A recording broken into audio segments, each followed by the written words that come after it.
Good morning, everyone. Umaga and welcome to our worship this morning. Ngayon ay second Sunday of Easter. So we're still nasa Easter season pa rin tayo, so we can still say Christ is risen. He is risen indeed. So sa mga kasama po natin online, dati ko yung please leave a comment sa ating comment section para mamaya ma-recognize ko kayo. Okay, so we will begin our worship and we will sing our opening song. Tagalog? Dahil yung Tagalog.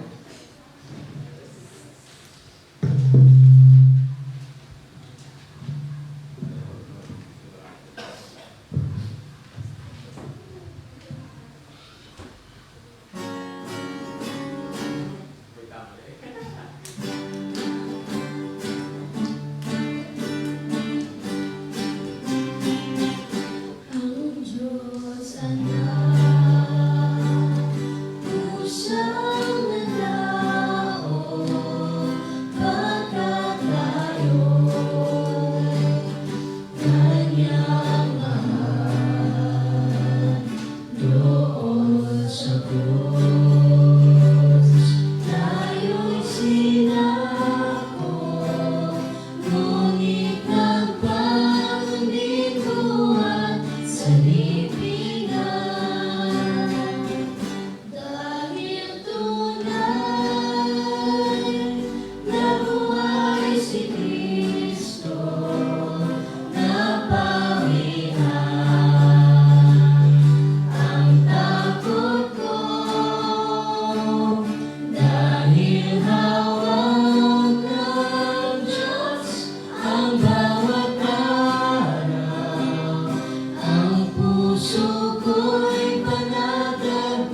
Mga minamahal sa Panginoon, at puso, pahayag natin sa Diyos ating Ama. At pamalig sa Kanya sa pangalan ng ating Panginoong Jesucristo upang tayo ay pagkaroon niya ng kapatawaran. Ang tunay ay mula sa Panginoon. Ipahayag ang pagsalangsang sa Panginoon. Sabay-sabay nating ipahayag ang ating kasalanan. O Diyos, amang makapangyarihan sa lahat, amang mahabagin, ako na isang kaawa-awa at abang makasalanan, ay nagpapahayag sa iyo ng lahat ng aking mga kasalanan at mga kasamaan. Na sa pamagitan ng mga ito, ikaw ay nilapastangan ko sa isip, sa salita at sa gawa. At ako'y karapat-dapat na sa kaparusahan mo sa panahong ito at sa kaparusahang walang hanggan. Ngunit buong puso akong lumalapit at nagsisisi dahil sa mga ito. At tumatalangin ako sa iyo dahil sa walang hanggang kahabagan mo. At alang-alang sa banal, walang dungis, mapapait na pagtitiis at kamatayan ng iyong iniibig na anak na sa Jesucristo. May maging mahabagin at mapagbiyaya ka nawa sa akin ay isang abang makasalanan. At sa tulong ng Espiritu Santo ay panawakin ang aking kaalaman at maging masunurin sa iyong salita hanggang sa wakas. At sa iyong habag at biyaya ay magkaroon ako ng buhay na walang hanggan sa pamagitan ng Jesucristo na aking Panginoon. Amen. Dahil sa pagpapahayag din ito, katungkulan ko bilang tinawag at tinalagang lingkod ng salita ng Diyos, ipahayag ang biyaya ng Diyos sa inyong lahat. At bilang kinatawa ng aking Panginoong Jesucristo at sa pamagitan ng kanyang utos, ay pinatatawag ko sa inyong lahat ng inyong mga kasalanan sa pangalan ng Ama at ng Anak at ng Espiritu Santo. Amen. Tayo manatiling nakatuloy. Gaya ng sanggol, kayo'y manabik sa dalisay na gatas na espiritual upang lumago kayo tungo sa kaligtasan sapagkat naranasan na ninyo ang kabutihan ng Panginoon. Dapat na si Yahweh ating Panginoon ay pasalamatan, ang kanyang ginawa sa lahat ng bansay dapat ipaalam. Siya ay purihin, handugan ng awit, ating papurihan. Ang kahanga-hanga mga gawa niya ay dapat na isa-isay. Tayo ay magalak, yamang lahat tayo ay tunay na kanya. Ang pangalan napakadakila. Lahat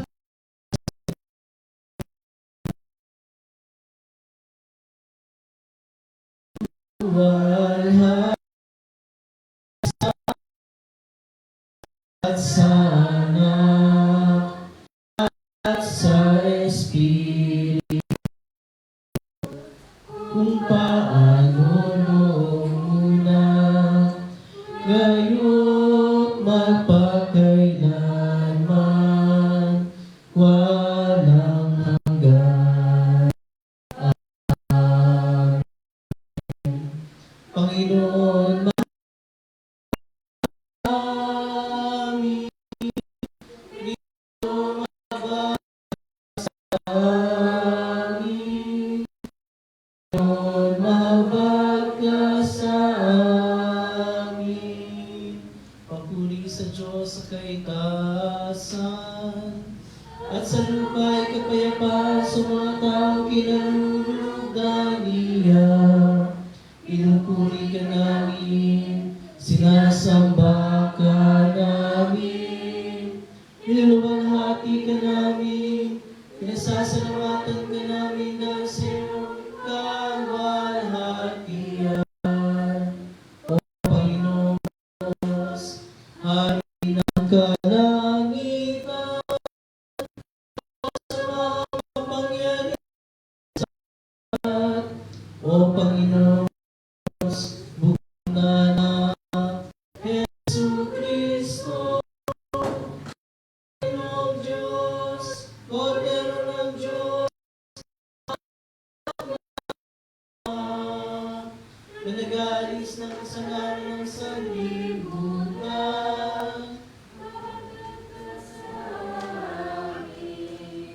Ikaw ang nag-aalis ng kasalanan ng sanlibutan. Tanggapin mo ang aming dalangin. Ikaw ang nakalulok sa kanan ng Diyos Ama. Mahabag ka sa amin. Yamang ikaw lamang ang banal.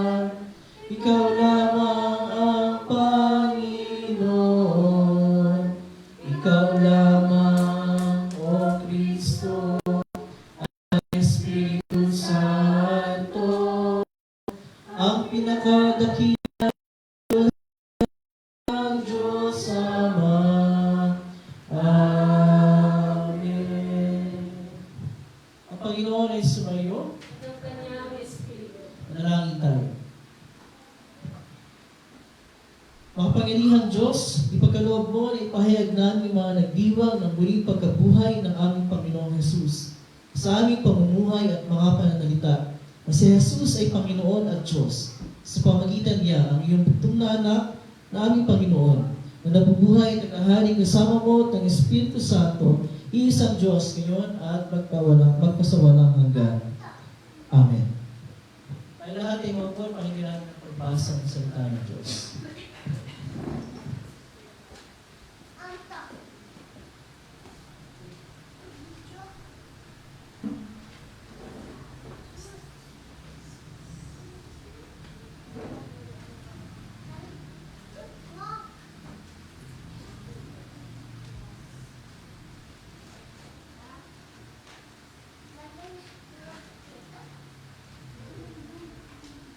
Ang unang pagbasa para sa linggong ito ay buhat sa aklat ng mga gawa, chapter 5, verse 29 to 42. At ito ang mga sinasabi.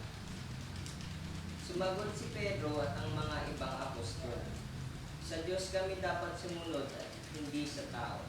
Ang mga Diyos ng ating mga ninuno ang muling bumuhay kay Jesus, na pinatay ninyo nang siya'y inyong ipinako sa krus.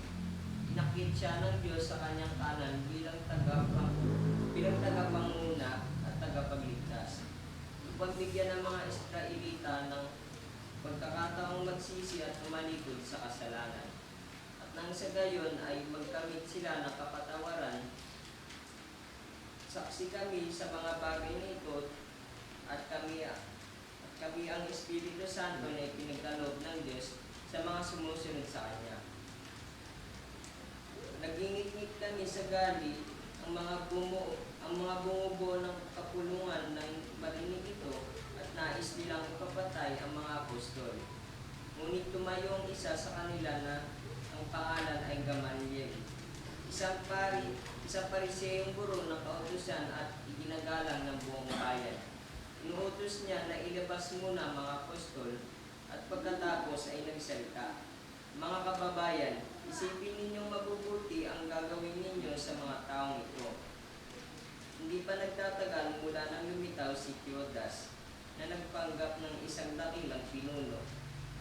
At nakaakit ng may 400 tagasunod, ngunit nang mapatay siya, nagkahiwalay-hiwalay ang kanyang mga tauhan at nauwi sa wala ang kanilang kilusan. Pagkatapos, lumitaw naman si Judas na taga-Galilea. Noong panahon ng pagpapagtala ng mga mamamayanan at nakaakit din ito ng maraming tauhan. Nang mapatay siya, nagkawatak-watak din ang mga tagasunod niya. Kaya't ganito ang mga payo ko.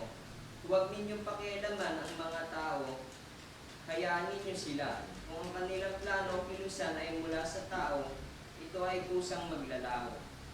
Ngunit kung ito ay mula sa Diyos, hindi ninyo ito mahadlangan. At lilitaw pang kayo'y lumalaban sa Diyos. Sinunod nga nilang payo ni Gamaliel. Pinapasok nila muli ang mga apostol at matapos ipakagupit at pagwalang mangaral sa pangalan ni Jesus. Mga ito'y pinalaya, inisan ng mga apostol ang kapulungan at sila ay galak na galak sapagkat minarapat ng Diyos na sila'y magdanas ng kahihiyan.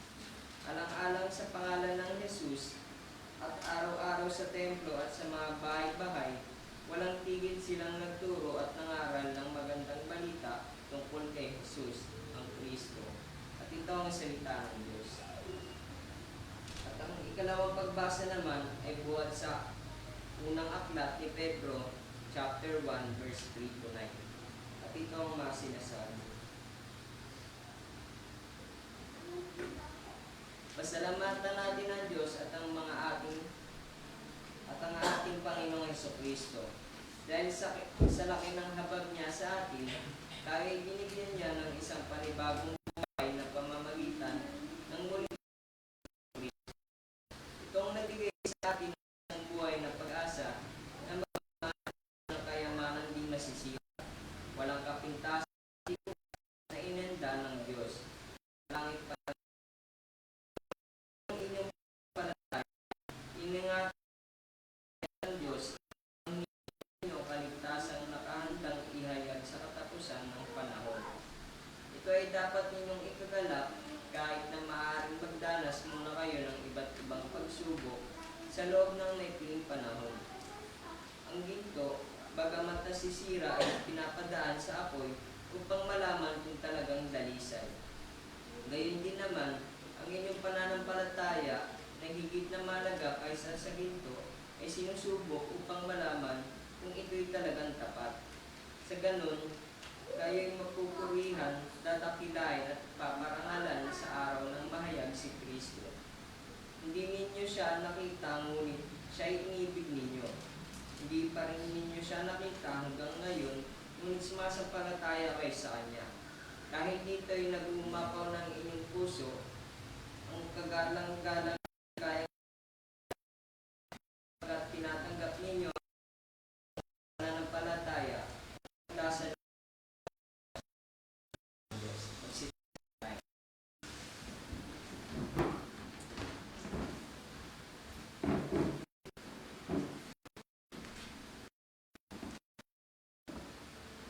Jesus ay pinustos siya ng Diyos Ama ng dangal at ng luwalhati. Ginawa siya ng Diyos Ama na tagapamahala ng lahat, na nilikha at ipinasakop sa kanyang kapangyarihan ang lahat ng bagay. Alleluia, Alleluia. Alam natin si Kristo na muling binuhay ay hindi na muling mamamatay. Wala nang kapangyarihan sa kanyang kamatayan. Pinagpala sila hindi nakakita, ngayon may naniniwala. Alleluia. Alleluia. Alleluia. Alleluia. Ang mabuting balita ayon kay Juan, chapter 20, verse 1 to 31. Lagi ang sumayo, O Panginoon. Ang ganito ang sinasabi. Nagpakita si Jesus sa kanyang mga alagad. Kinagabihan ng araw din iyon, ng unang araw ng linggo, habang nakasara ang mga pinto ng bahay na kinaroroonan ng mga alagad, takot nila sa mga Hudyo, dumating si Jesus. Naan nila, sabi, "Sumainyo ang kapayapaan." Pagkasabi nito, ipinakita niya ang kanyang mga kamay at ang kanyang tagiliran. Tuwang-tuwa ang mga alagad na makita nila ang Panginoon. Muling sinabi ni Jesus, "Sumainyo ang kapayapaan. Kung paano isinugo ng Ama, isinugo ko rin kayo." Pagkatapos, sila hiningahan at sinabi, "Tanggapin ninyo ang Espiritu Santo. Kung patatawarin ninyo ang mga kasalanan ninuman, ay pinatawad ang mga iyon. Subalit ang hindi ninyo patawarin ay hindi nga tinatawad." Ngunit si Tomas, na tinatawag na kambal at kabilang sa 12, ay wala roon nung dumating si Jesus. Kaya sinabi sa kanya ng ibang mga alagad, "Nakita namin ang Panginoon." Sumagot si Jesus, "Hindi ako naniniwala hanggat hindi ko nakikita mga butas ng mga pako sa kanyang mga kamay at hanggat hindi ko na ilalagay ang aking daliri sa mga iyon at nahawakan ang kanyang tagiliran." Makalipas ang isang linggo, muling nagkatipon sa loob ng bahay ang mga alagad at kasama nila si Tomas. Nakasara ang mga pinto, ngunit pumasok si Jesus at tumayo sa kalagitnaan niya. Sinabi niya, "Sumainyo ang kapayapaan." At sinabi niya kay Tomas, "Ilagay mo ang daliri dito at tignan mo ang hindi ang iyong kamay sa aking tagiliran. Huwag ka nang ay wala ka." Sumagot si Tomas, "Panginoon, niya, naniniwala ka na pinagpala." Marami pa ang mga himalang ginawa si Jesus na saksihan ng mga alagad. Hindi nakasulat sa aklat na ito. Ang mga nakasulat ay sinulat upang kayo'y sumampalataya. Si Jesus ang Kristo, ang anak ng sampalatayang iyon ay magkaroon kayo ng buhay sa pamamagitan. Ito ang mabuting balita.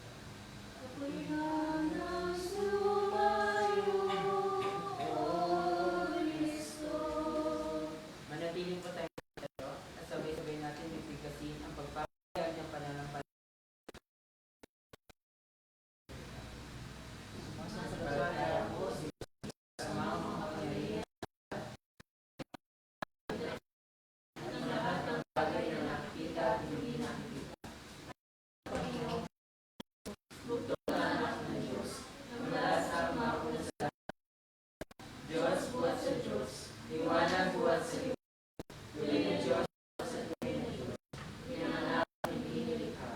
isasangkap ng Ama na sa pamagitan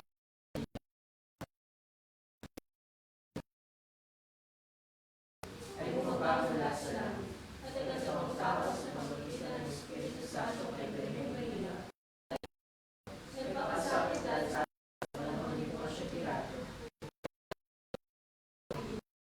Ang araw na buhay ng Luis sa kanin sa kasulatan sa langit at nakatulog sa kanan ng Ama at siya'y babalik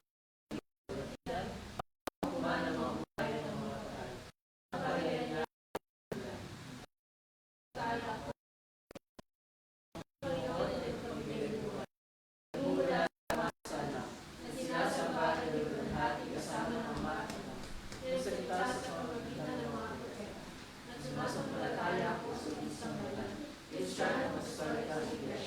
naniniwala ko sa isang Biblia, sa kapagpapatawad ng mga kasalanan, at umaasa ko sa pagkabuhay ng muli ng mga patay, at sa buhay ng mga darating. Be seated. We will sing our next song. What a beautiful name. Okay, what a beautiful name it is. Nasa likod yung song sheet na binigay ko sa inyo.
Now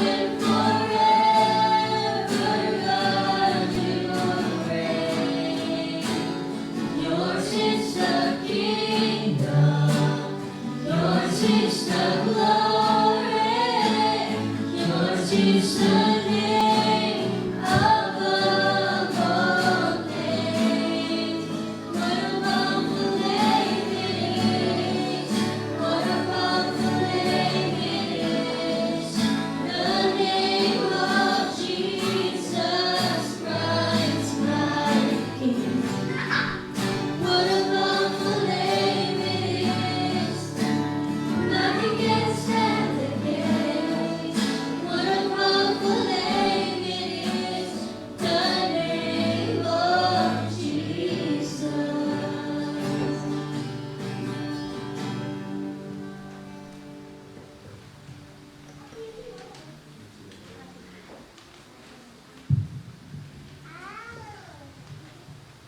Okay, so Sunday school time muna tayo ngayon together with Teacher Eliza and Teacher Blessing.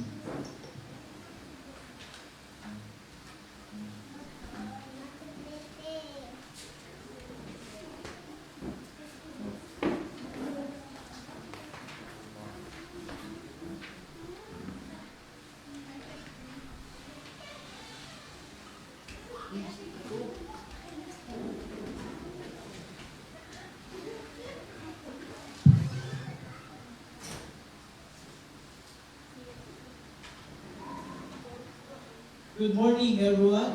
Magandang umaga.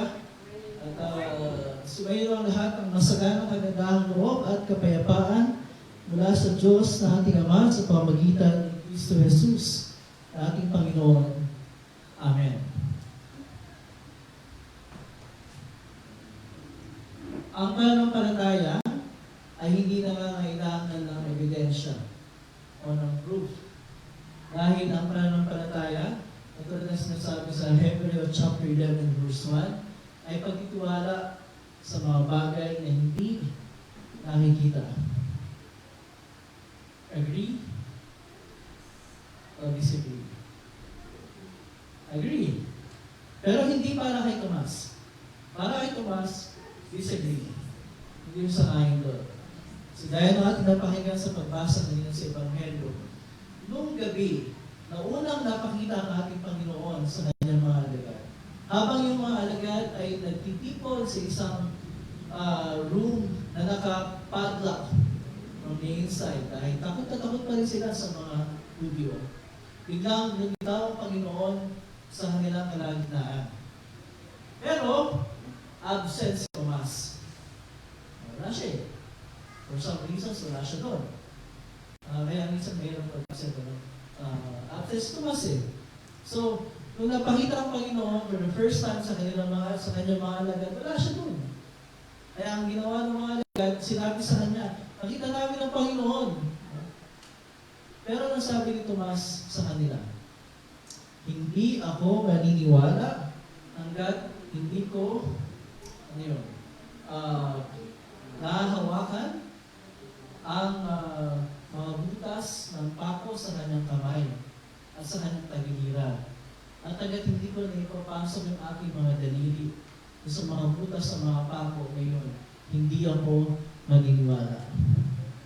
So, tatlong bagay ang hinihiling ni Tomas para maniwala siya. Kailangan niya makita si Jesus. Kailangan niya mahawakan yung mga butas ng pako sa mga kamay at tagiliran ng ating Panginoon. Kailangan niya magpasok yung daliri niya sa mga butas ng pako sa kamay at tagiliran ng ating Panginoon. E kung bakit, hindi ko alam.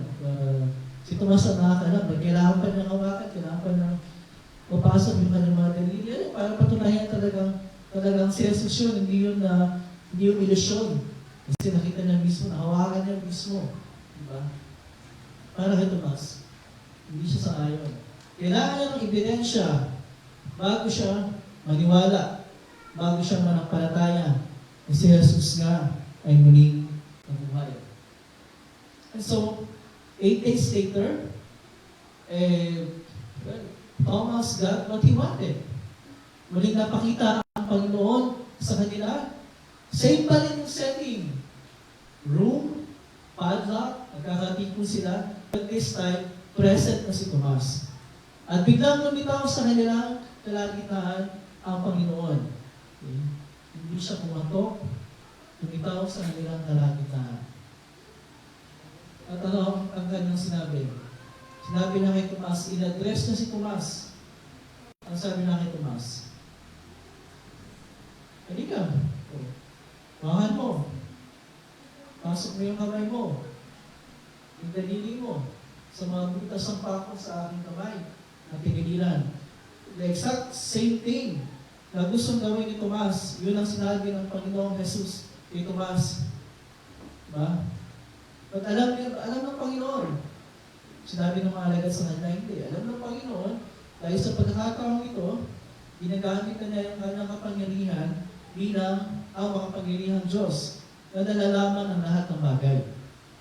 So alam na yung pag-aalinlangan ni Tomas, alam na kung ano yung gusto mangyari ni Tomas, bilang binigay niya kay Tomas, halika. Halika. At ano ang sabi ni Tomas sa ating Panginoon? Lumapit pa siya at sinabi niya, sige na. Sige na po, Panginoon. Lalapit ako sa iyo, hawakan kita.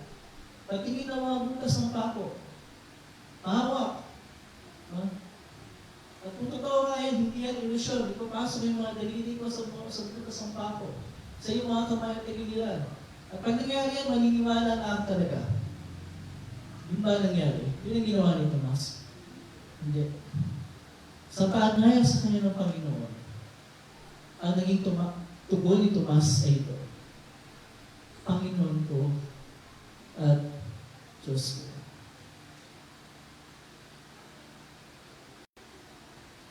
Sa puntong iyon, yung lahat ng kanyang mga pag-aalinlangan, yung lahat ng kanyang mga questions, lahat ng iyon ay nawala sa isang iglap at napalitan ng pananampalataya. At ipinahayag na yung pananampalataya ito sa mga salitang makapangyarihan. My Lord and my God. O literally yan, the Lord of me and the God of me. Kanina ina-address ito siya sa Panginoon. Kasi sabi ng Biblia, sinabi ni Tomas kay Jesus. Hindi yun salita ng pagkagulat, katulad ng mga ginagawang dahilan ng ibang mga tagapagturo ayaw maniwala na si Jesus ay Diyos. Hindi, nagulat si Tomas. Kaya gano'n ang sinabi niya, hindi nagulat si Tomas. Hindi siya nagulat, kaya napasabi niya sa salitang yun. He addressed Jesus with those words. Yun ang sabi ng Biblia. At sinabi ni Tomas kay Jesus. Pinapatungkol niya kay Jesus yung mga salita. Panginoon ko at Diyos ko. Ano sinasabi ni Tomas? Ikaw, Jesus, ang aking Panginoon at ang aking Diyos. Yun ang sinasabi ni Tomas sa mga salitang iyon. At anong sabi ni Jesus sa kanya? Sabi ba ni Jesus sa kanya na, nagulat ka lang. Huwag mong sabihin yung mga salita niya. Huwag mong gamitin ang pangalan ng Diyos sa pagkagulat mo. Hindi yun eh. Ano ang sabi ng Panginoon sa kanya? Naniniwala ka na ba? Dahil nakita mo ako? Mapalad ang mga naniniwala kahit hindi nakakita. So dalawa yun.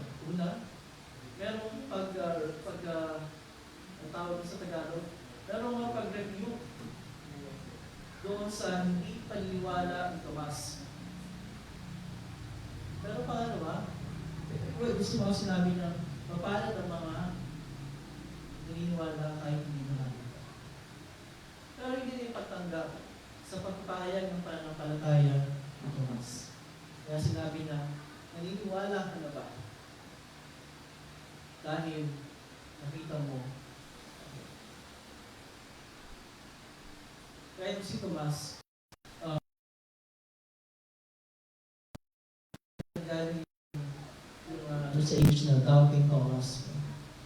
Dahil yun sa kanyang ginawa. Pero maraming ginagawa si Tomas sa unang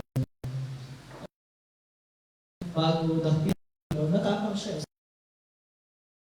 Sabi niya, sumamang dami, patay tayo kung sabi niya.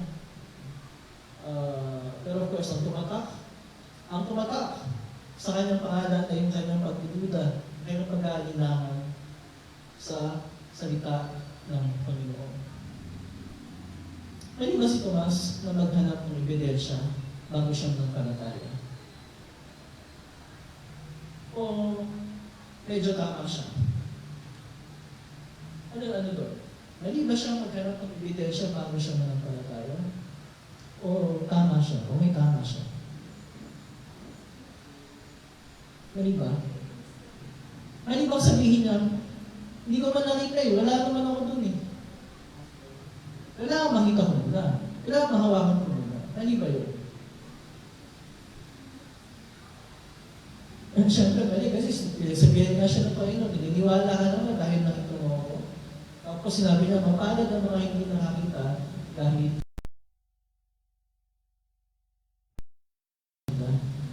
bakit mali yun? Unang-una, bakit siya absent? Hindi mo na nagpakita ang Panginoon. Kasalanan niya yun, absent siya eh. Pero higit sa lahat, kasi sinabi na ng mga alagad sa kanya eh, nakita namin ng Panginoon. Ayoko, kung maniwala sa inyo, niloloko siya ng mga panalagad, yung mga palagay na. Pero higit sa lahat pa, bago pa nangyari yung bagay na yun, bago pa nangyari yung dinakip si Jesus, itinapon sa krus, nagdusa, namatay, inilibing, bago pa nangyari yung lahat ng yan, ilang ulit na sinabi ni Jesus sa kanila na siya'y kailangan magbusa at mamatay. Pero sa ikatlong araw, siya'y muling mabubuhay. Kaya mali, dahil hindi siya naniwala sa sinabi ng Panginoon sa kanila, bago pa nangyari ang mga bagay na yun. Kaya ang guilty dito, hindi lang si Tomas, ang guilty dito lahat ng mga alagad. Nagkataon lang na na-highlight si Tomas kasi nung nagpakita ang Panginoon, wala nga siya doon. Pero bago nagpakita ang Panginoon sa mga alagad, kahit yung mga alagad, kahit sila Pedro, ay hindi rin naniwala. Kasi Jesus ay muling nabuhay noong ikatlong araw. Di ba? Kaya balita ng mga kababaihan sa kanila, hindi pa rin sila naniwala. Lahat sila guilty, hindi lang si Tomas. Lahat sila ay guilty ng hindi paniniwala sa salita ng ating Panginoon. Di ba? Lahat. Hindi lang si Tomas. Kaya, para sa ating mga mananampalatayang Kristiyano, may mga pagkakataon sa buhay natin na parang katulad tayo ni Tomas at ng ibang mga alagad. Meron tayong mga unless I see this and that moments. Diba? Meron tayong mga ganong moments sa buhay natin na Panginoon, kailangan ko ng proof. Iparamdam mo, mahal mo ako.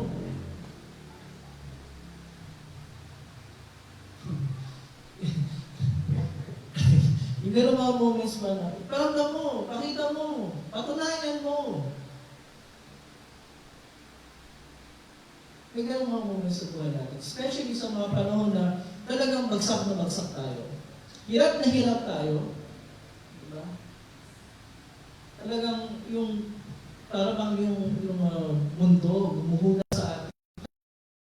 Ang lahat. At meron tayong gusto mangyari sa buhay natin. Naghahanap tayo ng ebidensya. Diba? Nasabi na sa Panginoon, ipakita mo, iparamdam mo, patunayan mo. O sa isang banda, parang normal na reaksyon ng puso ng isang tao naghahanap. Diba? Naghahanap ng sagot sa kanyang mga tanong. At sa isang banda, tama na hinahanap ito sa Panginoon. Diba? So yun, unang-una, tama naman yun. Hanapin sa Panginoon yung mga sagot.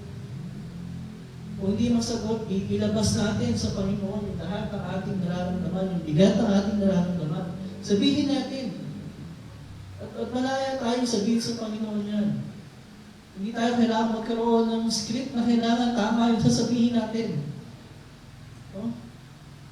Ibuhos natin sa Panginoon yung bigat ng ating huwag natin patunayan mo. Para pakiramdam mo. Pakita mo. Katulad ng ginawa ni Tomas. Kasi, ano yun? That equates to tempting or testing God. Nalalaman natin nung tinukso si Jesus ng diabo. Patunayan mo. Isa sabi sa kanya, anak ka ng Diyos eh. Patunayan mo. Patunayan mo, anak ka ng Diyos. Gawin mong tinapay ang batong ito. Tumalon ka. Patunayan mo na mahal ka ng Diyos. Ang sabi ng Jesus sa kanya, huwag mong susubukin ang Panginoon ng Diyos. Do not put the Lord your God to test.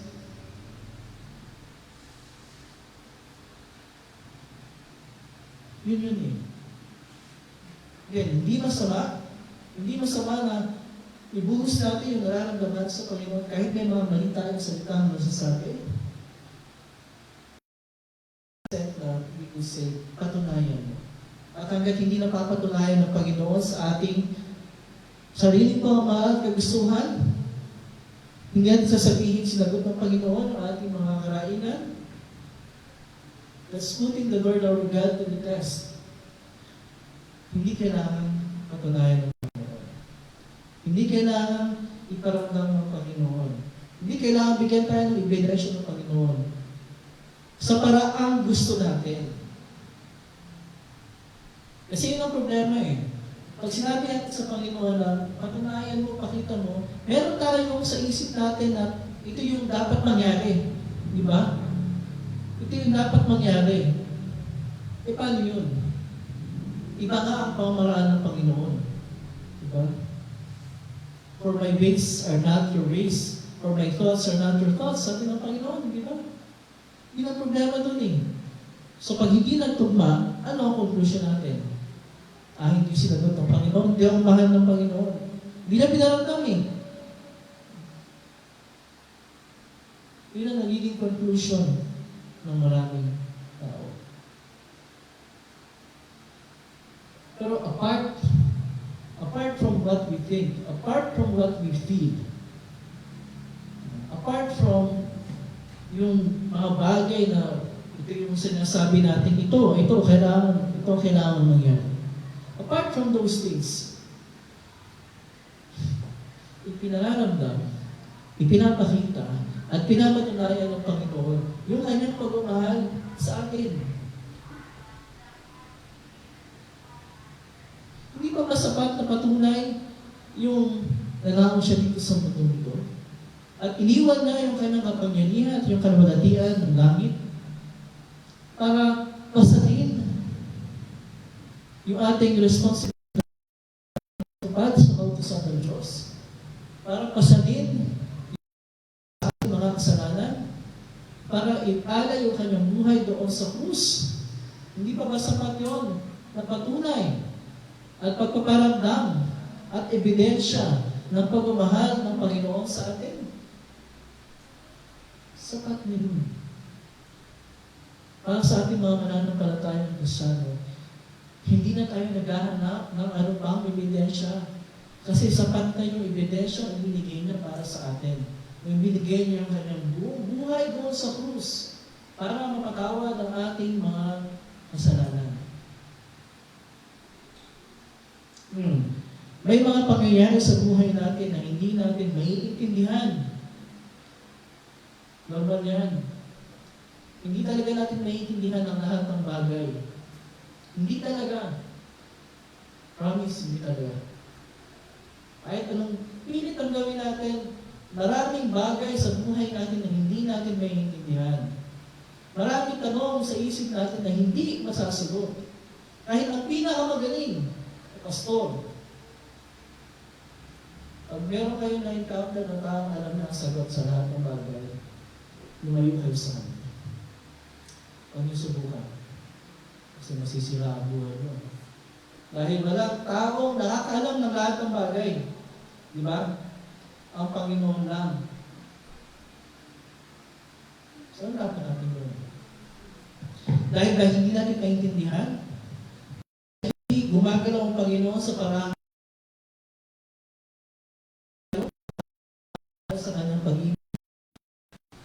Hindi na tayo maniniwala sa kanyang salita. Hindi natin naiintindihan. Habang hindi nasasagot yung mga tanong sa atin, mas lalong tayong dapat na magtiwala sa Kanya. Mas lalong natin dapat na ibigay ang ating buong pananampalataya sa Kanya. Na dapat ang sabihin natin, hindi yung sinabi ni Tomas na, hanggang hindi nangyayari ito, hindi ako maniniwala. Dapat ang sabihin natin, yung mga salitang binanggit ni Pedro, Lord, help my unbelief. Diba? Kasi ang pananampalataya natin, hindi naman nakasalalay dun sa mga bagay na nakikita eh. Hindi naman dun sa mga bagay na tinatanggap natin eh. Hindi naman dun nakasalalay yung pananampalataya natin eh. Saan? Saan ba yung pananampalataya natin?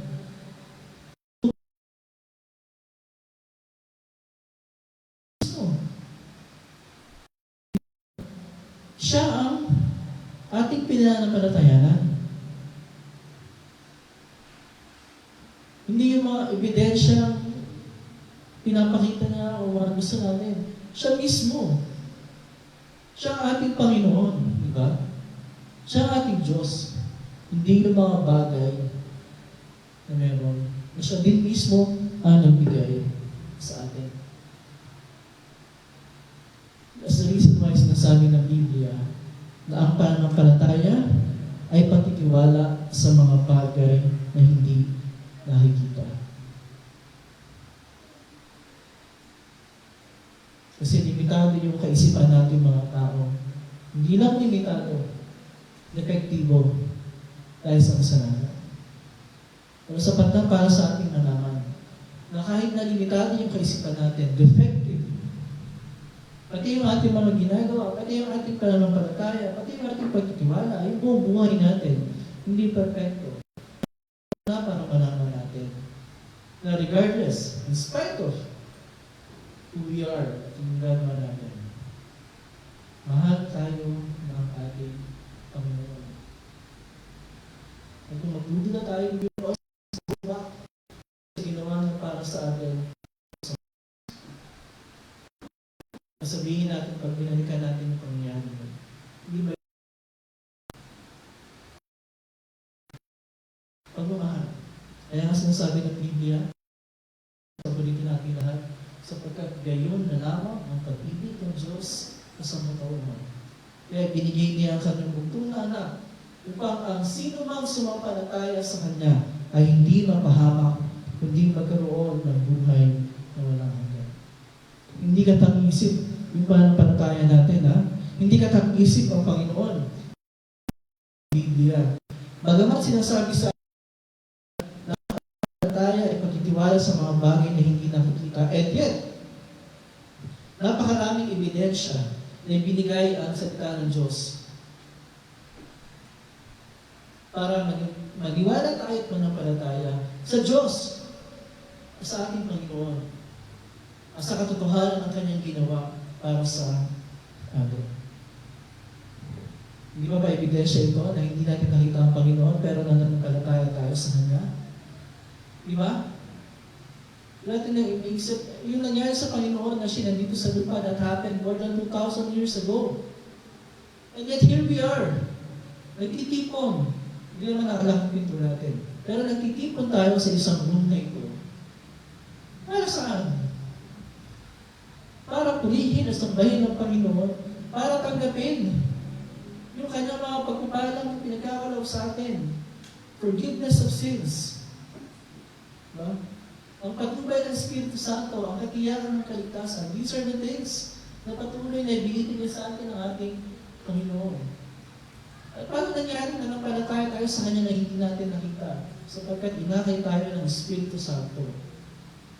Paano tayo inakay ng Espiritu Santo sa pamamagitan ng kanyang salita dito sa Biblia? Kaya magkakaroon man tayo ng mga pagdududa, pero sa mga panahon nagkakaroon tayo ng mga pagdududa, we lay them down at the feet of Jesus. Sabihin natin, patawarin niyo po ako, Panginoon, sa mga pagdududa ko. Palakasin po ninyo ang aking pananampalataya. sabihin, patunayan mo, Lord. Pakita mo, parang mahal mo ako. Hindi kailangan yun. Hindi kailangan yun. Pinakita mo. Pinaramdam. At patuloy na pinaparamdam. Hanggang ngayon, kumahal na. Kaya kasi sinabing hinahal. Ayun. Pinagpala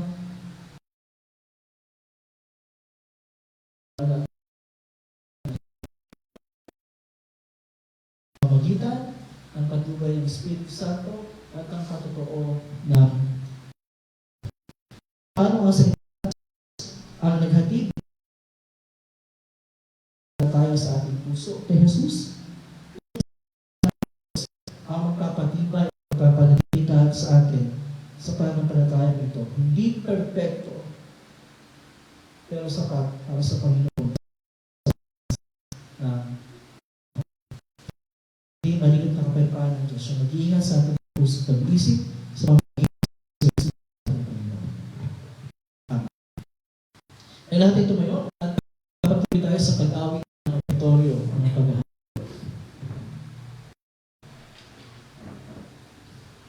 Lahat tayo. Linisin mong puso ko, O Diyos, at baguhin Espiritu sa akin. Huwag hayang malayo sa piling, Santong Espiritu'y magbawi. Ibalik sa akin galang kaayusan at gabayan mo ako sa tuwina. Amen. Please be seated. Tayo na magandang sa Panginoon. Ihandog natin sa lahat ang ating mga sarili at maging mga pagpapala ng bahagang kaloob niya sa atin.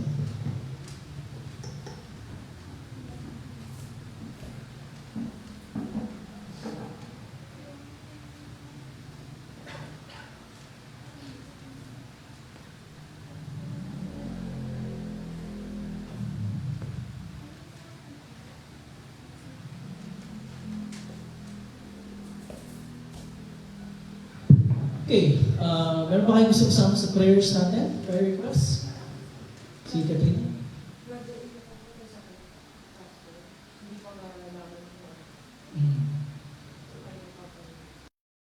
Sa prayers natin yung brother-in-law ni Ate Katrina para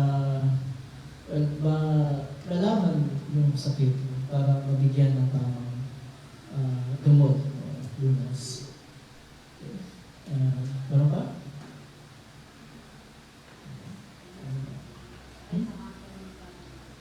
See? Oh. Parang sa prayers natin. Anyone else? Anything else? Alam mo ba birthday ngayon? Kasi... okay. Kaya wala sila Aisha ngayon kasi birthday ngayon. Tama ba ngayong araw mismo? Ni Lola Rebecca. And so, meron silang celebration. Wala. Just remain seated para sa ating panalangin. At pagkatapos naman ay kapatuloy tayo sa paghahanda sa hapag ng Panginoon. Tayo mo po at tayo manalangin. Maraming Diyos na makapangyarihan sa lahat. Muli po kami nagpapasalamat sa iyo. Sapagkat sa araw na ito ay muli po kami pinagtipon-tipon sa dahong ito. Hindi lamang upang ikaw ay aming sambahin at papurihan, kundi upang aming tanggapin mula sa iyo, sa iyong salita, ang kapatawaran ng aming mga kasalanan, katiyakan ng buhay na walang hanggan, pagdubay ng Espiritu Santo sa aming pang-araw-araw na buhay. Maraming salamat po sa lahat ng mga pagpapalang ito na patuloy po yung pinagkakaloob sa amin. Bagamat kami po ay patuloy pa rin nagkakasala at nakakagawa ng maraming mga kamalian sa aming buhay. Maraming salamat po sa iyong hindi nagsasawang pag-ibig at pagkapatawad sa amin. Ama, maraming salamat din po na yung po aming mga activities, itong nagdaan ng Holy Week, ay aming pong nagawa ng maayos sa inyong kalooban. Maraming salamat po sa naging joint worship namin noong nakaraang linggo kasama aming mga kapatid at ang iba pang mga tao na naroon sa lugar na yun sa aming joint worship. Dalagan po namin, Panginoon, ang lahat ng aming mga kapatid na hindi namin kasama ngayong araw nito for whatever reasons, katulad po nila Aisha, dahil sila po ay mayroong pagdiriwang ang kaarawan ni Lola Rebecca. Maraming salamat nga po na binigyan niyo siya ng panibagong taon sa kanyang buhay. Manangin namin na kayo po ang patuloy na kumalik na sa kanya at sa kanyang buong pamilya. Kasama po sa aming panalangin ang aming po mga kapatid sa ibang dapo, katulad po sa Davao at sa General Santos, at yun po, Panginoon, ang mga namumuna sa gawain ngayon. Kayo po ang patuloy na mag-ingat sa kanila, kay Pastor Marsan, kay Pastor Vito, at sa aming po mga kaibigan sa Friends Network. Kayo po ang patuloy na magkaloob ng inyong mga pagpapala sa kanila. Madalangin po namin na kayo po ang kumalinga sa brother-in-law ni Katrina. Nawa, Panginoon, ipagkaloob ninyo sa mga doktor na kanilang ma-diagnose ng tama yung sakit ng inyong brother-in-law para ito ay mabigyan ng tamang lunas. Nawa, Panginoon, kayo ang magbigay din ng kalakasan, hindi magnilaman ng katawan, hindi magpanampalataya sa kanilang buong pamilya sa gitna ng pangyayari nito. Nagsama po sa aming panalangin na kayo po ang gumawa ng kumilos para po yung mga problema sa company nila Trina ay magkaroon po ng tama at maayos na solusyon. Alam po namin na may mga bagay na hindi namin kaya na solusyonan at hindi namin kaya na mahawakan. Ito ang Panginoon, sa iyo po namin pinagkakatiwala ang lahat ng bagay nito. At sa iyo po namin hindi nilalapit. Lahat po namin mga kahilingan na hindi po namin nasabit. Nawa ang mga ito yung ipagkaloob sa amin ayon sa inyong kalooban, ayon sa inyong pamaraan. At natin ito ay aming sa inyo. Nagpapasalamat sa pangalan ni Jesus na aming Panginoon at Tagapagligtas. Amen. Natin tumayo at magpatuloy tayo sa di ba lang anong page sa ating minihina para sa paghahanda sa hapag ng Panginoon. Page 16. Ang Panginoon ay sumayo. Ang kanyang espiritu. Magalak ang inyong mga puso. Magagalak tayo sa Panginoon. Magpasalamat tayo sa ating Panginoon Diyos. Na narapat at matuwid na gawin niyo. O Panginoon, Amang Banal, makapangyarihan walang hanggang Diyos, tunay nga marapat, matuwid, kapuri-puri, na kami ay dapat magpasalamat sa iyo sa lahat ng panahon at sa lahat ng dako.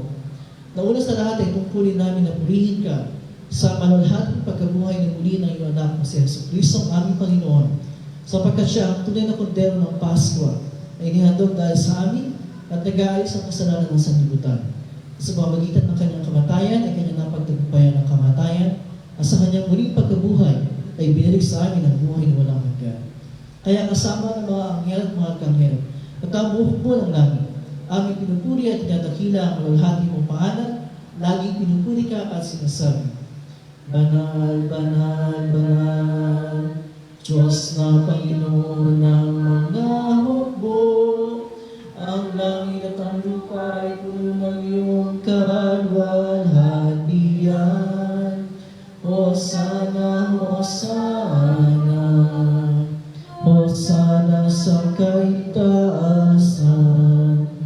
Purihin nawa siya, purihin nawa siya, purihin nawa siya na pumaparito sa pangalan ng Panginoon. Hosana, Hosana, Hosana sa kaitaasan. Ating sabay-sabay nabibigasi ang Ama namin. Ama namin nasa langit, sambahin nawa ang pangalan mo. Ikaw nawa ang maghari sa amin. Suginawa ang iyong kalooban dito sa lupa tulad ng sa langit. Bigyan mo kami ng pagkain kailangan namin sa araw nito. At patawarin mo kami sa aming mga kasalanan, tulad ng pagpapatawad namin sa mga nakakasala sa amin. at huwag mo kaming ihati sa tukso, hindi layo mo kami sa masama. Sapagkat sa iyo ang kaharian, at ang kapangyarihan, at ang kalawalatian, magpakailanman. Amen. Ang ating Panginoong Jesucristo na bibig siya pagkalulo ay tumampot ng tinapay. At patapos magpasalamat sa Diyos, ito ay kanyang pinagpirapiraso at binigay sa mga alagad na sinasabi, kunin niyo ito at kanin. Ito ang aking katawan na binibigay para sa inyo. Gawin ito bilang pag-alaala sa akin. Sa ganitong paraan, hinawakan niya ang sago. Pagkatapos makapagkapunan at magpasalamat na siya sa Diyos, ay binigay niya sa kanila na sinasabi, uminom kayo lahat nito, sapagkat ito ang dugo ng tipan. Ang aking dugo na nabubuhos dahil sa marami, sa pagpapatawad ng mga kasalanan. Gawin ito sa iinom kayo nito bilang pag-alaala sa akin.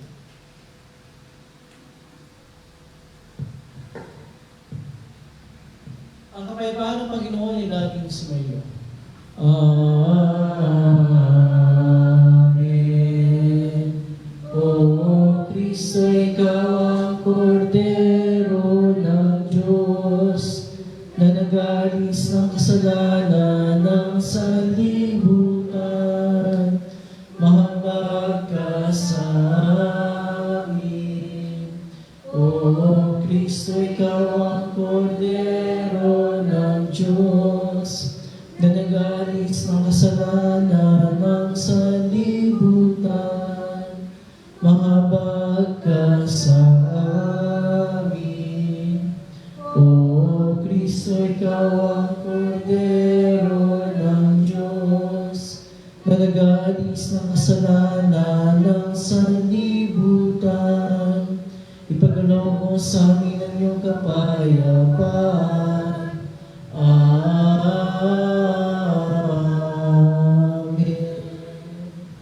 Please be seated at tawagin mo natin yung mga kids para sa kanilang lesson presentation.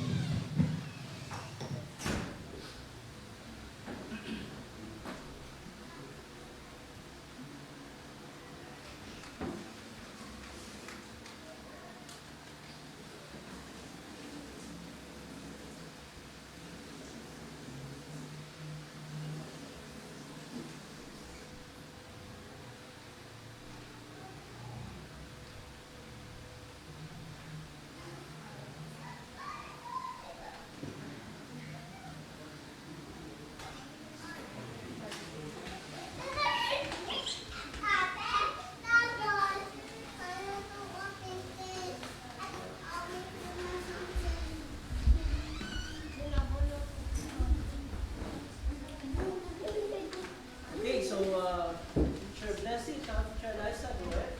Good morning, kids. Okay, kumusta ang lesson natin for today? About sa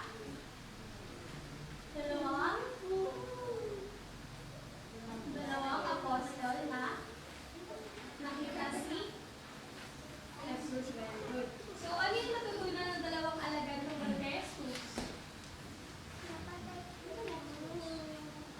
Ano yung natutunan ng dalawang alagad kay Jesus na siya yung ipinangakong tagapagligtas. Okay, ano yung nangyari kay Jesus? Kung pagmatupad yung pangako ng Diyos. Ano yung tatlo na kanina? Naghirap, namatay at muling nabuhay. Very good. Saan nakilala ng dalawang alagad si Jesus? Sa bundok ng Emmaus. Bakit ipinaliwanag ni Jesus ang salita ng Diyos sa mga alagad niya? Bakit hindi pinag-call ni Jesus dun sa mga alagad niya yung Kasi, para mas maunawaan nila yun. Yes, yung pangako ng Diyos. Anong dapat natin gawin kapag narinig natin yung salita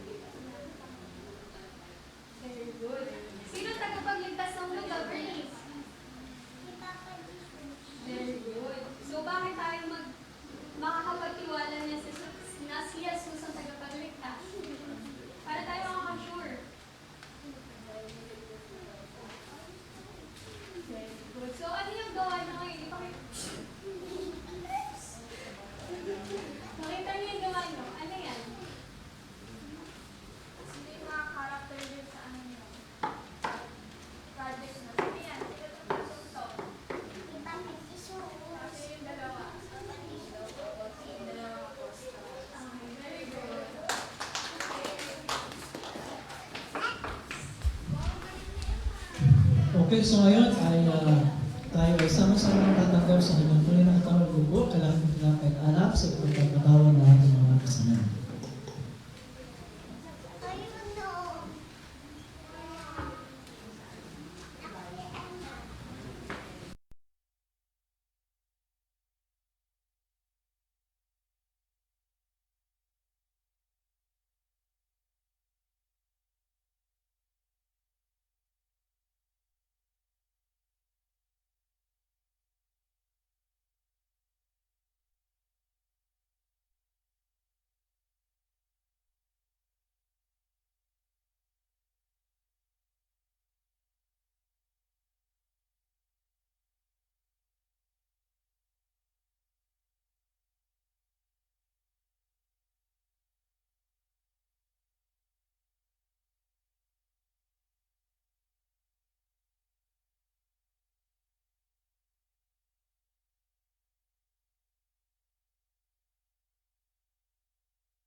Tayo natin tumayo.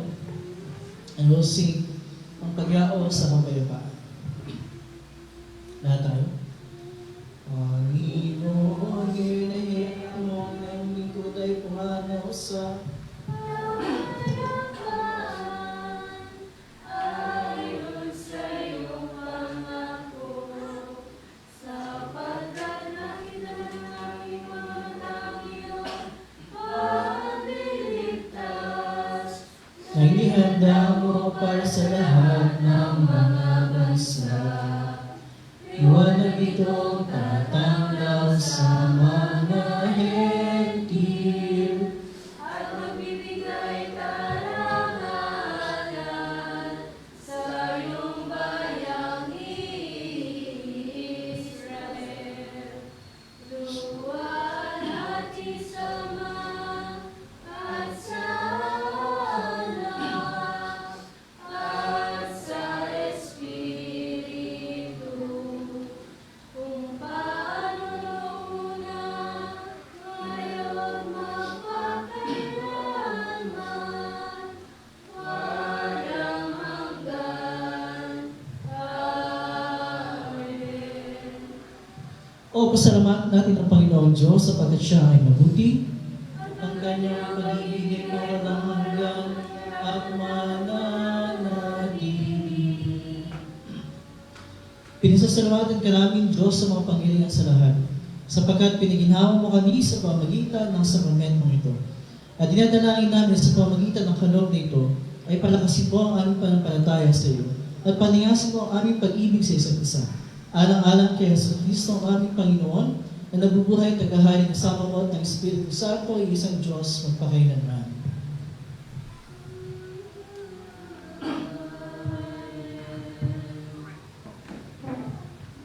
Ang Panginoon ay sumayo.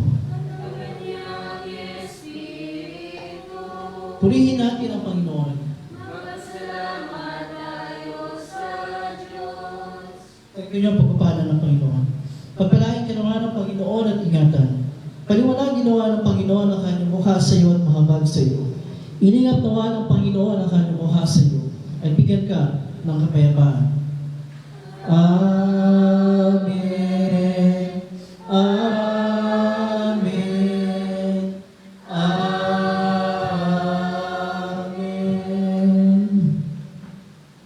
Please be seated. We will sing our closing. My Redeemer lives. My Redeemer lives.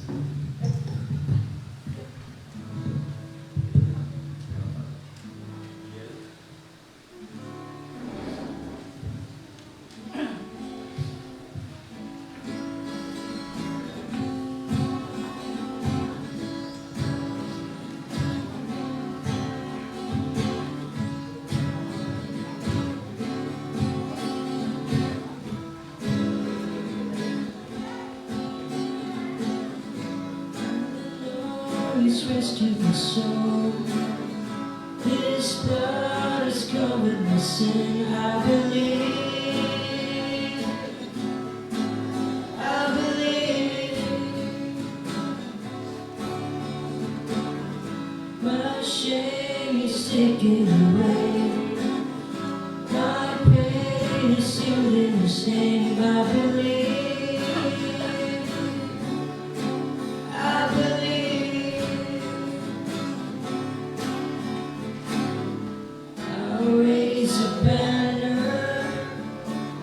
It's my Lord has conquered the grave. My Redeemer lives. My Redeemer lives. My Redeemer lives. My Redeemer lives.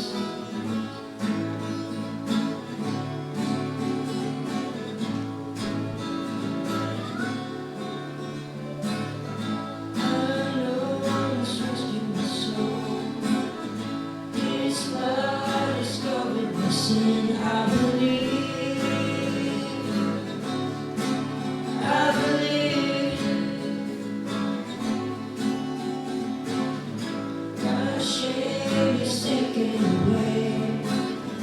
My pain is sealed in His name. I believe. I believe. I'll raise a banner. It's my Lord has conquered the grave. My Redeemer lives. My Redeemer lives. My Redeemer lives. My Redeemer lives. My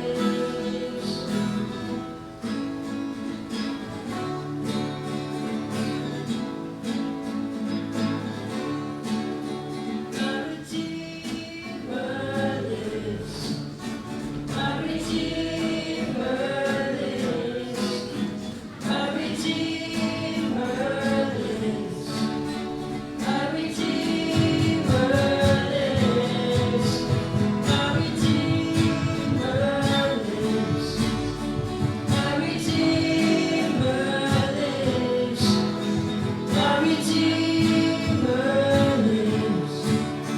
My Redeemer lives.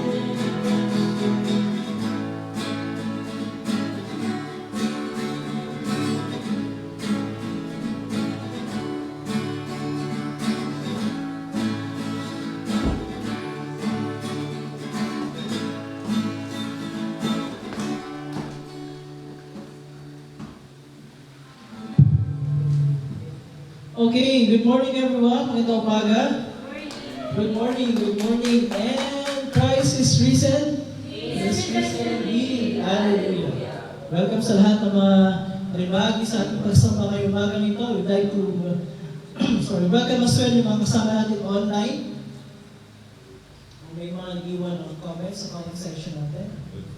Si Tito Dennis po. Okay? Tapos si Nanay Son. Okay? Then si Ate Jo. Okay, so yun. Welcome po sa inyo lahat. Hindi ko kailangan ulitin kasi naka-mic ka naman. So welcome po. And kung nagtataka kayo last Sunday, wala tayong live stream. Hindi tayo nakapag-live stream last Sunday kasi nandun tayo sa Mandaluyong for the joint Easter worship. Pero meron mong pagsama ng Sunday. Kailangan natin na live stream. Okay, so thank you sa mga nag-lead sa ating worship yung umagang ito kay Brian at kay Andrew, our Bible leaders. And our Sunday school teachers, Teacher Eliza and Teacher Bessie. And of course, our worship team, Yves, Luke, and Blessing. Thank you. And of course, I'd like to welcome Ate Katrina and George sa ating pagsamba ng umagang ito. And of course, Kuya Jake. Welcome. Okay, here ye. I have an announcement to make. Back in 2003, September 2003 to be exact, we were blessed with the opportunity to work with Friends Network. Yun yung the first time na nagkaroon tayo ng partnership with Friends Network. And although sila ngayon ay naka-scatter sa iba't ibang lugar, but originally, they were based here, and we were working with them. Alam naman, the first team will always be special, it will always be the best. Sorry sa mga second and third team, but the first team will always be special for Lloyd Gospel Lutheran Church. So, and that's Kuya Jake at Riley, and then later on si Kuya Nate for a short time. Okay. If you could remember, the very first time that you saw Kuya Jake and Ate Riley, we were having lunch here, at naka-video call tayo sa kanila na nasa van sila with Teacher Jay. Kasi si Teacher Jay sumundo sa kanila sa airport. At that was the very first time na, nakita ko sila dati pa, sa mga meetings, but kayo, first time that we saw Kuya Jake and Ate Riley. And so, yeah, again, it was great. The time that we had with them, especially when we sila, was really, really special. It was very fruitful. It was very productive. Very encouraging. Very inspiring. So, lahat na ng mga superlatives that we can think of. Again, sorry sa mga second team, third team, sorry. The first team will always be like that for us. Ito sa Lloyd Gospel. So, yeah. That's why we have Kuya Jake today. 2003, 2023, hanggang ngayon. Actually, the first time, sabi ko kay Kuya Jake, you will be here for 10 years. 2022, yeah. September 2022, yeah. So, kakabalikan natin yun sa pag-gather. Kakalift lang ng mga restrictions sa pandemic. And so today, Kuya Jake will have a very special announcement today. And I let Kuya Jake announce. Moses. Magandang umaga. First off, it's very good to be here today because I haven't been here since June of last year when the high school group visited. And it was a full house, and yeah, I haven't been here since just because of life and busy schedule, but it's good to be back here today. And as Pastor was just kind of reflecting on the last couple of years and just the work that I've been blessed to be a part of in Novaliches, right now more so in like Metro Manila City Center. It's just been really cool to look back on the time that I've gotten to enjoy here so far.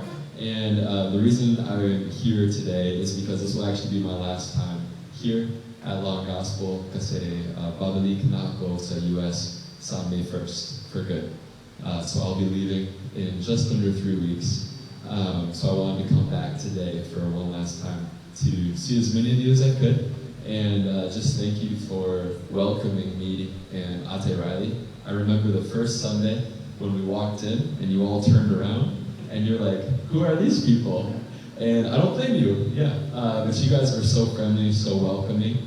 And as I look back and think back on the last couple of years and just all the fun memories with you guys, how you welcomed us, Pastor, Atenaya, all the help that you guys have been to myself and this Friends Network is just amazing. You've been such a blessing to us, and we'll always hold Long Gospel, you guys, a special place in my heart. So this will be my last Sunday here, which is why I wanted to make sure I could come before I move, so I could see you guys. But I just want to say thank you so much. Maraming salamat po sa inyo lahat. I love you all, and God's richest blessings on the ministry here going forward. So thank you so much.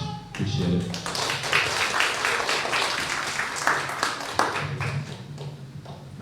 Okay, well, thank you, Kuya Jake. So, May, babalik na siya sa US and it's for good. Of course, alam natin lahat na kung paano the Lord blessed Kuya Jake when he's, whole time that he's here sa Philippines. The Lord will continue to bless him sa ministry pagbalik na ng US moving forward. So, again, thank you, Kuya Jake. Hope mas maraming tao dito ngayon that some are not here for some reasons. But we represent all of them. We would like to thank you and the Friends Network team for making that decision to work with us dito sa Philippines. So, wala ninyo, the discussion before sila pumunta dito, it was not an easy, we never had an easy time deciding. Up until the last minute, I and Aaron were talking and there was no assurance. And I was surprised when Aaron said, Jake and Riley will be there. So yeah, it's been a wonderful blessing for us. It will also be part of Loyal Gospel's history, no matter what. So again, maraming salamat din, and ang Panginoon ang patuloy na mag-bless sa pagbalik mo sa US and for the ministry we're going to be doing there. Magkalayo tayo, but we're still united in faith, and we also be praying for each other, and who knows, we'll be seeing again each other. Hindi naman posible yun. It's not impossible. Yeah.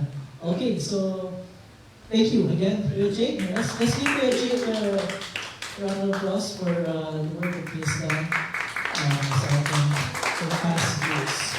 Thank you, maraming salamat. Okay, announcement. Of course, we have our Sunday school team meeting pagkatapos ng lahat, because we will be talking about some important things concerning our BBS na malapit na rin itong May. Okay, so I guess that's it. Thank you for joining us in our worship this morning, and God bless you all. See you again next Sunday.